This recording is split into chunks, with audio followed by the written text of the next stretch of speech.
நம்ம வாழ்க்கையோட ஒவ்வொரு கட்டத்தையும் ஒரு பெரிய தடையா பார்க்காம அதுவே நம்மளோட எமோஷனல் ஸ்ட்ரென்த்தை உருவாக்குறதுக்கான ஒரு வாய்ப்பா பார்த்தா எப்படி இருக்கும்?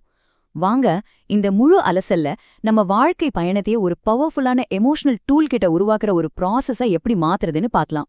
இந்த கேள்விய கொஞ்சம் யோசிச்சு பாருங்களேன். ஒருவேளை நீங்க சந்திக்கிற ஒவ்வொரு பெரிய சவாலும் உண்மையில உங்க மன வலிமைங்கிற டூல் கிட்ல ஒரு புது கருவிய சேர்த்துக்கிட்டே இருக்குன்னா, சரி வாங்க, இது எப்படி நடக்குதுன்னு இன்னும் கொஞ்சம் ஆழமா பார்க்கலாம். முதல்ல பர்சனல் அட்ஜஸ்ட்மெண்ட், அதாவது தனிப்பட்ட சரி செய்தல்னா என்னன்னு தெளிவா புரிஞ்சுக்கலாம். இது சும்மா வர மாற்றங்கள் எல்லாம் சகிச்சுக்கிட்டு போறது கிடையாது. இது ஒரு ஆக்டிவான ப்ராசஸ். அதாவது மாற்றங்களுக்கு ஏத்த மாதிரி நம்மள நாமளே மாத்திக்கிட்டு, அதே சமயம் நம்ம இமோஷனலா ஸ்டேபிளா இருக்கணும், நம்ம உறவுகள் அர்த்தமுள்ளதா இருக்கணும், நம்ம வாழ்க்கைக்கும் ஒரு நோக்கம் இருக்கணும். இது எல்லாத்தையும் பேலன்ஸ் பண்றது தான் இந்த அட்ஜஸ்ட்மெண்ட். சரி, நம்ம பயணத்தோட முதல் பகுதிக்குள்ள போலாம்.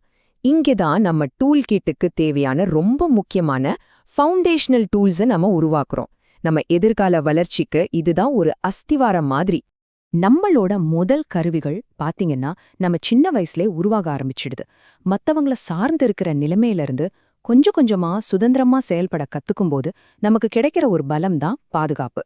அதுக்கப்புறம் இளமை பருவத்துல நான் யாரு அப்படிங்கிற ஒரு பெரிய கேள்விக்கு விடை தேடும்போது நமக்குள்ள உருவாகிறது தான் தன்னம்பிக்கை. இந்த ரெண்டும் தான் நம்ம டூல் கிட்டோட பேஸ்மெண்ட். ஓகே, இப்ப நம்ம கிட்ட அந்த ஃபவுண்டேஷன் டூல்ஸ் இருக்கு. அடுத்த கட்டத்துல இந்த கருவிகளை வச்சு நம்ம வேலையிலயும் சரி உறவுகளையும் சரி இந்த பெரியவங்க உலகத்துல எப்படி உருவாக்குறோம்னு பார்க்கலாம். இந்த டைம்லைனை பாருங்க, இது எவ்வளவு அழகா விளக்குதுன்னு. நம்ம 20கள்லயும் 30கள்லயும் நம்மளோட முழு கவனமும் ஆழமான நெருக்கமான உறவுகளை உருவாக்குறதுல தான் இருக்கும். அதுக்கப்புறம் 40கள் 50கள்ல அடுத்த தலைமுறைக்கு வழிகாட்டுறது, நம்ம சமூகத்துக்கு ஏதாவது செய்யறதுன்னு நம்ம வாழ்க்கையோட நோக்கத்தை தேடுவோம்.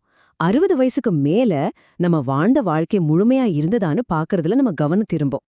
அப்போ இங்க முக்கியமான விஷயம் என்னன்னா, இந்த காலகட்டங்கள் சும்மா கடந்து போறதில்ல. இந்த ஸ்டேஜ்ல தான் நாம ஒரு பார்ட்னர்ஷிப்பை உருவாக்கவும், நம்ம சமூகத்துக்கு ஒரு பங்களிப்பை கொடுக்கவும், நம்ம வாழ்க்கைக்கே ஒரு அர்த்தத்தை கொடுக்கவும் கத்துக்கிறோம். இது நம்ம ப்ரொஃபஷனல் லைஃப்க்கும் சரி பர்சனல் லைஃப்க்கும் சரி ரொம்ப ரொம்ப முக்கியம். இப்போ நாம நம்ம பயணத்தோட கடைசி கட்டத்துக்கு வரோம். இது வெறும் ஒரு முடிவில்ல. இதுக்கு பதிலா நாம இதுவரைக்கும் சேகரிச்ச எல்லா அனுபவங்களையும் எல்லா கருவிகளையும் ஒன்னு சேர்த்து ஒரு மாஸ்டர் டூல உருவாக்குற இடம் இது. வாழ்க்கையோட அந்த கடைசி கட்டத்துல நம்ம வாழ்ந்த வாழ்க்கைய திரும்பி பார்ப்போம். அப்படி பார்க்கும்போது அந்த பயணத்துல நமக்கு ஒரு திருப்தி கிடைச்சா நமக்கு ஞானம் அப்படிங்கிற விலை மதிக்க முடியாத ஒரு மாஸ்டர் டூல் கிடைக்குது. இதுதான் அனுபவத்தோட உச்சகட்ட பலன்னு சொல்லலாம். இதுவரைக்கும் நம்ம ஒவ்வொரு ஸ்டேஜா பார்த்தோம். இப்போ வாழ்க்கையோட எந்த ஸ்டேஜையும் ஜெயிக்கிறதுக்கு தேவையான 3 முக்கியமான விஷயங்களை பத்தி பார்க்கலாம். இதை நம்ம டூல் கிட்ட திறம்பட பயன்படுத்துறதுக்கான சாவிகள்னு கூட சொல்லலாம். இந்த 3 தூண்களும் ரொம்ப முக்கியம். விஷயம் மீள்திறன், அதாவது எவ்ளோ பெரிய அடியில இருந்தும் திரும்ப எழுந்து வர்றது. 2வது நெகிழ்வு தன்மை, அதாவது பழைய ஐடியாஸ் வேலைக்கு ஆகாதப்போ புதுசா யோசிச்சு நம்மள மாத்திக்கிறது. 3வது சுய விழிப்புணர்வு, அதாவது நம்மள பத்தி நம்ம ஸ்ட்ரென்த் என்ன வீக்னஸ் என்னன்னு நாமே தெளிவா புரிஞ்சுக்கிறது.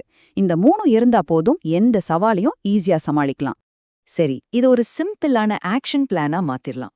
முதல்ல தோல்வி வரும்போது அதிலிருந்து மீண்டு வர்ற திறனை வளர்த்துக்கோங்க. 2வதா புது சூழ்நிலைகளுக்கு ஏத்த மாதிரி உங்களை நீங்களே மாத்திக்கிறதுக்கு பிராக்டிஸ் பண்ணுங்க. 3வதா உங்க எமோஷன்ஸையும் நீங்க ஏன் அப்படி நடந்துக்கிறீங்கன்னு உங்களை நீங்களே கவனிச்சு பாருங்க. இதெல்லாம் ஒரே நாள்ல வராது, தொடர்ந்து பிராக்டிஸ் பண்ணணும். இந்த ஆலன் வாட்ஸோட கோட் பாருங்க, நாம இவ்ளோ நேரம் பேசின எல்லாத்தையும் எவ்ளோ அழகா ஒரே வரியில சொல்லுது. மாற்றத்தை சரி செய்யறதுனா அதை எதிர்த்து சண்டை போடுறதில்ல, அதோட சேர்ந்து பயணம் பண்றது. அது ஒரு அழகான நடனம் மாதிரிதான். சரி, இந்த பகுதியோட இறுதியில உங்களுக்கான ஒரு சின்ன கேள்வி. இப்போ இந்த நிமிஷத்துல உங்க வாழ்க்கையில நீங்க எந்த மாற்றத்துக்கு உங்களை அட்ஜஸ்ட் பண்ணிட்டு இருக்கீங்க? உங்ககிட்ட இருக்கிற அந்த எமோஷனல் டூல் கிட்ல இருந்து எந்த டூலை நீங்க இப்போ அதிகமா பயன்படுத்துறீங்க? கொஞ்சம் யோசிச்சு பாருங்க.